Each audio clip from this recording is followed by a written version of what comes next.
সামনেই আসাম বিধানসভা নির্বাচন। শুধু নির্বাচনের দিন ঘোষণার অপেক্ষা। ইতিমধ্যেই সমগ্র রাজ্যের সাথে কাছাড় জেলার বিভিন্ন নির্বাচনী সমষ্টিতে দলীয় প্রার্থীদের দৌড়ঝাঁপ লক্ষ্য করা যাচ্ছে। বিশেষ করে দলীয় মনোনয়ন পাওয়ার জন্য বিভিন্ন দলের প্রার্থীদের মধ্যে প্রচণ্ড টানাপোড়েন প্রত্যক্ষ করা যাচ্ছে।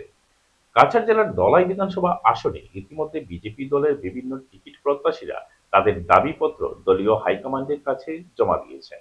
একই সাথে ময়দানে চলছে শক্তি প্রদর্শন ও ভোটারদের দৃষ্টি আকর্ষণের লড়াই।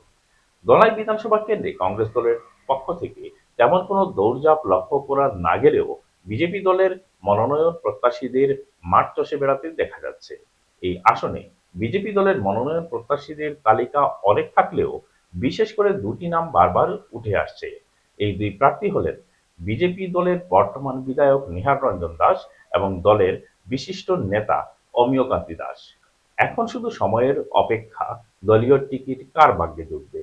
আমরাও আমাদের পরবর্তী প্রতিবেদনে এই আসনের বিভিন্ন সমীকরণ আপনাদের সামনে তুলে ধরব। তাই চোখ রাখুন পিটিভির পর্দায়।